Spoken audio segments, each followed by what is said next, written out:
तु महाभागा बदनो बदतांबरा कथां भागवतीं पुण्यां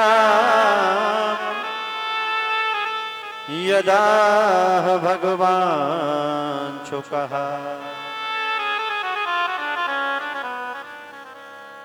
शौनक ऋषि ने कहा सूत जी से कि ये भागवत की रचना किस समय हुई है, वेद व्यास जी ने कब करी? तब सूत जी महाराज कह रहे हैं द्वापर के अंत में। द्वापरे समनु प्राप्ते तृतीय युग पर्यये जातः पराशराद योगी वासव्याम कल्याणहरे। पराशर नंदन से वेद व्यास जी कलयुग आने वाला है, द्वापर का अंत चल रहा है। बद्रीनाथ धाम में जहां आप व्यास गुफा है, आप लोग गए होंगे बद्रीनाथ धाम के दर्शन करने के लिए, तो उधर माना गांव की तरफ जहां व्यास गुफा है, गणेश गुफा है, गणेश जी ने लेखन का काम किया है, वेद व्यास जी ने स्मरण किया है। बोले तो ये सारे ग्रंथ पुराणों की रचना द्वापर के अंत में हुई है। आज वेद व्यास जी सवेरे सवेरे ध्यान में मग्न होकर के बैठे तो दुनिया के लोगों का पूरा का पूरा ये भाव, पूरी दुनिया उनके हृदय में घूमने लगी, मन में घूमने लगी। क्या करूं इनके लिए, ऐसा कौन सा कल्याण का साधन खोजूं? कलयुग आगे आने वाला है, इन जीवों का भाग्य भी ठीक नहीं है, बुद्धि भी ठीक नहीं है कलयुग में। अब इनका जीवन चले तो कैसे चले? दुर्भगांश्च जनान् वीक्ष्य मुनिर्दिव्येन चक्षुषा सर्ववर्णाश्रमाणां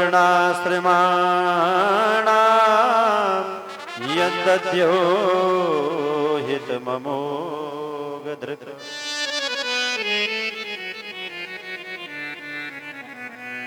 वेद व्यास जी ने क्या देखा? मनुष्यों का दुर्भाग्य देखा। दुर्भगान जनान वीक्षः, दुर्भाग्य क्या है इनका? बोले इनकी बुद्धि भी मंद है, चातुर हो तो कुछ कर नहीं सकते हैं, इनका भाग भी मंद पड़ा हुआ है। अब क्या करें इनके कल्याण के लिए? तो एक वेद को वेद व्यास जी ने 4 वेदों में विभक्त कर दिया, ऋग्वेद, यजुर्वेद, सामवेद और अथर्ववेद, और उनके भी 4 उपवेद बना दिए। महाभारत जैसे पुराणों की रचना करी है।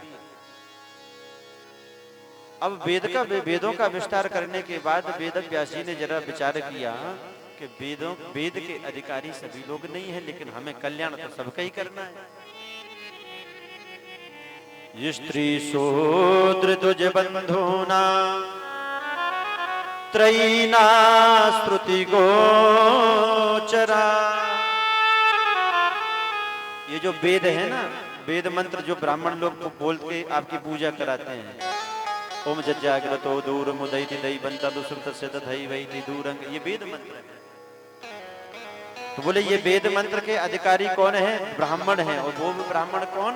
जिनका यज्ञोपवीत संस्कार हो गया है, जो गायत्री का नित्य जप करते हैं, संध्या वंदन करते हैं। तो ऐसे ब्राह्मणों को लिए वेद का अध्ययन करने का अधिकार है।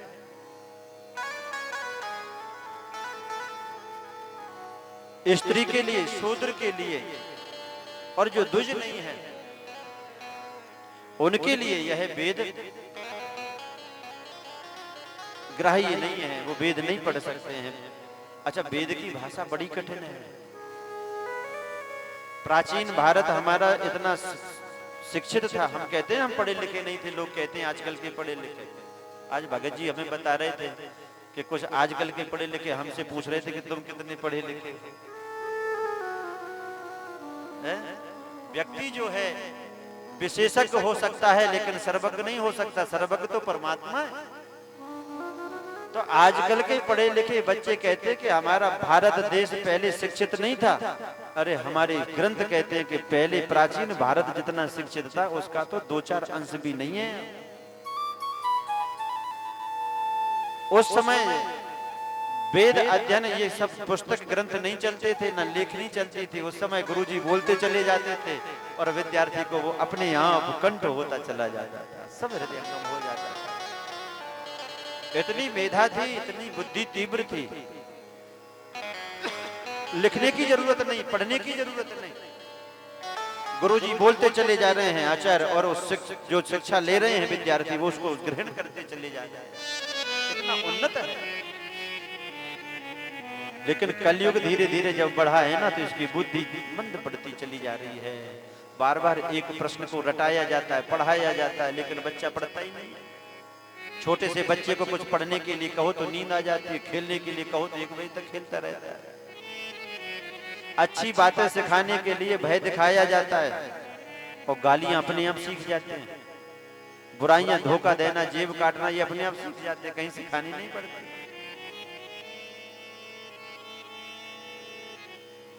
अब इनका उद्धार हो तो कैसे हो, तो